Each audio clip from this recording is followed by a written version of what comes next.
মালিশ যৌন রোগের জন্য আসলে কতটা কার্যকর? মানে সাধারণত পুরুষের যে বিশেষ অঙ্গ রয়েছে এই বিশেষ অঙ্গে যদি ঠান্ডার তেল অথবা অন্য যে কোনো মালিশ, যদি আপনি তেল বা এরকম কিছু মালিশ করেন, তাহলে আসলে এখানে আপনার বিশেষ কোনো উপকারিতা পাবেন কিনা, এটা বড় লম্বা মোটা এটা আসলে করতে সক্ষম কিনা এই বিষয়ে একটা বিস্তর এবং পরীক্ষিত মেডিকেলি যে রিপোর্ট রয়েছে সেই ভাষা অনুযায়ী আপনাদেরকে একটা সুন্দর একটা ধারণা দেওয়ার চেষ্টা করব।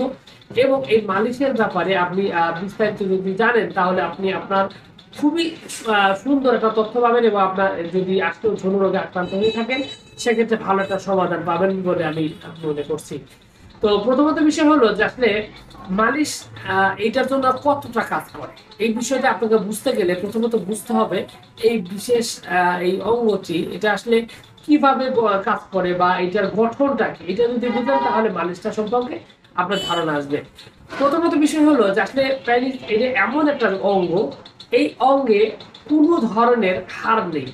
এটা আমরা সবাই জানি, হাড় না থাকার কারণে এটার যে একটা নির্দিষ্ট একটা আপনার মাপে থাকা সেটা আসলে আমরা বুঝে উঠতে পারি না। আর কারণ এটা কখনো দেখা যায় যে ফুল বড় হয়ে থাকে, আবার কখনো একদম চুপসে 1 ইঞ্চির মতো হয়ে থাকে। তো এটার প্রধানতম কারণ কি? এর কারণ হলো আমাদের এই বিশেষ অঙ্গটি এটা তৈরি হয় ব্লাড সেলের মাধ্যমে। ব্লাড সেল মানে সেল মানে হলো কি ছোট ছোট কক্ষ। আপনারা আমি সাধারণভাবে একটা কথা বলি, ধরেন আপনাকে যদি 10টা বেলুন দেওয়া হলো যেগুলোর মধ্যে কোনো হাওয়া নেই, এমনি শুধু বেলুন, আপনার কিন্তু হাতের মুঠোর ভিতরে 10টা বেলুন সুন্দরভাবে আপনি রাখতে পারবেন। কিন্তু প্রত্যেকটার ভিতরে যদি হাওয়ায় ফুলিয়ে 10টা বেলুন হাওয়ায় ফুলিয়ে দেওয়া হয় তখন কি আপনি হাতের মুঠে রাখতে পারবেন? এটা কিন্তু সম্ভব হবে না, কারণ তখন সেটা সাইজ বড় হয়ে যাবে। তো আমাদের এই বিশেষ অঙ্গের যে মাংসের সেলগুলো রয়েছে, এখানে ব্লাড সেলগুলো রয়েছে, যখন এটা রক্ত শূন্য অবস্থায় থাকে তখন ওই চুপসে যাওয়া বেলুনের মতো একসাথে 10টা না 15টা 20টা আরো বেশিও হাতের মুঠে রাখা সম্ভব। তো ওইরকম চুপসে যায় তখন এটা একদম ছোট হয়ে যায়।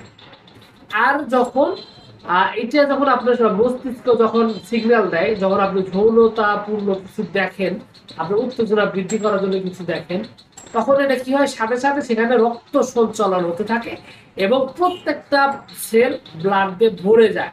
মানে বেলুনে যেরকম বাতাস ভর্তি হয়ে যায়, তো সেরকম ভাবে এটার সেলটাও অনেক বেশি পরিমাণে ভরে যায়। তো বিষয়টা হলো যেখানে আপনার এটা যখন ভর্তি হয়ে যাবে তখন কিন্তু এটা আরো মানে বড় হয়ে যাবে, যেরকম সাইজ তার সাথে অনেক বড় হয়ে যাবে, মানে ছোট অবস্থায় যেটা থাকে তার সাথে অনেক বড় হয়ে যায়। তো এখানে সমস্যাটা কি হয়? এটা সবসময় হয় না কেন? এখানে বিষয়টা হলো যারা মূলত মাস্টারবেশন হস্তমৈথুন করেন অথবা বয়স হয়ে গেছে বা অতিরিক্ত ফিজিক্যাল রিলেশন অথবা অন্য কোনো কারণে আপনি যদি মেহ রোগে আক্রান্ত হন, যৌন যে রোগগুলো রয়েছে এই রোগে আক্রান্ত হলে এখানে রক্ত সঞ্চালন ঠিকঠাক মতো হয় না, অথবা অতিরিক্ত মাস্টারবেশনের কারণে এখানে রক্ত সঞ্চালনের রগগুলো রয়েছে এগুলো ক্ষতিগ্রস্ত হয়, আপনার সেলগুলো ক্ষতিগ্রস্ত হয়ে যায়, যার কারণে যতটা বড় হওয়ার কথা সেই পরিমাণ বড় হয় না। এইটা হলো সমস্যা, মানে ফুললি স্ট্রং হয় না, শক্ত হয় না, কারণ আপনার এখানে ক্ষতিগ্রস্ত হয়ে গেছে। তো এই ক্ষেত্রে মালিশের কাজটা কি? মালিশ এক্ষেত্রে আসলে একটা ব্যাপার রয়েছে, এই ছান্ডার তেলে অথবা আপনার যোগের তেল অথবা অন্য অন্য আরো অনেক মালিশ রয়েছে, এই মালিশগুলোর ভিতরে প্রিপারমেন্ট বা এরকম উত্তেজক কিছু কেমিক্যাল দেওয়া থাকে।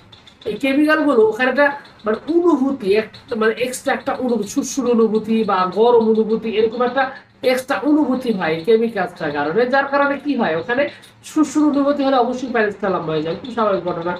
তো এখানে আসলে আপনার এই মালিশগুলো উপকার যতটা করে আমরা যতটা এক্সপেক্ট করি আশা করি আসলে এখানে ততটা নেই।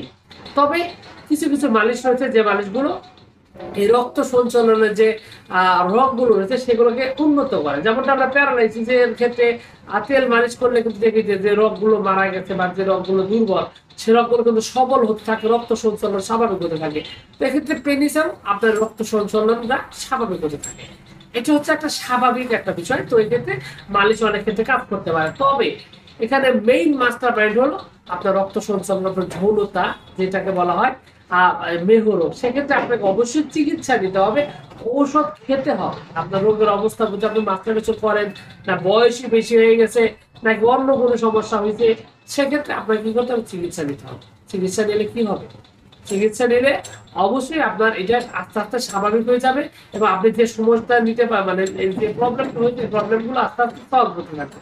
এবং একটা পর্যায়ে দেখবেন যে আপনার যে ধরুন যে সমস্যা, টাইমিং সমস্যা, লম্বা না হয় না হয়, সেক্ষেত্রে আপনার চিকিৎসাটা গুরুত্বপূর্ণ। এক্ষেত্রে আপনার ওষুধ খেতে হতে পারে, হোমিওপ্যাথি ওষুধ আছে, আয়ুর্বেদিক ওষুধ আছে, এই ওষুধগুলো আপনাকে খেতে হবে। এবং সেক্ষেত্রে আপনার এই ঘাটতিগুলো পূরণ করে যদি সঠিকভাবে চিকিৎসা নেন, তাহলেই আপনি স্থায়ী বা পূরণ হবে। তো মেইন বিষয়টা হলো যে আপনার এখানে মালিশ যতটা কার্যকরী, তার চাইতে বেশি কার্যকরী হলো ওষুধ খাওয়ার জন্য, ওষুধ খেতে গেলে। আশা করি এই পুরো তথ্যগুলো আপনি যেভাবে আমি বলেছি, আশা করছি তথ্যগুলো আপনি বুঝেছেন।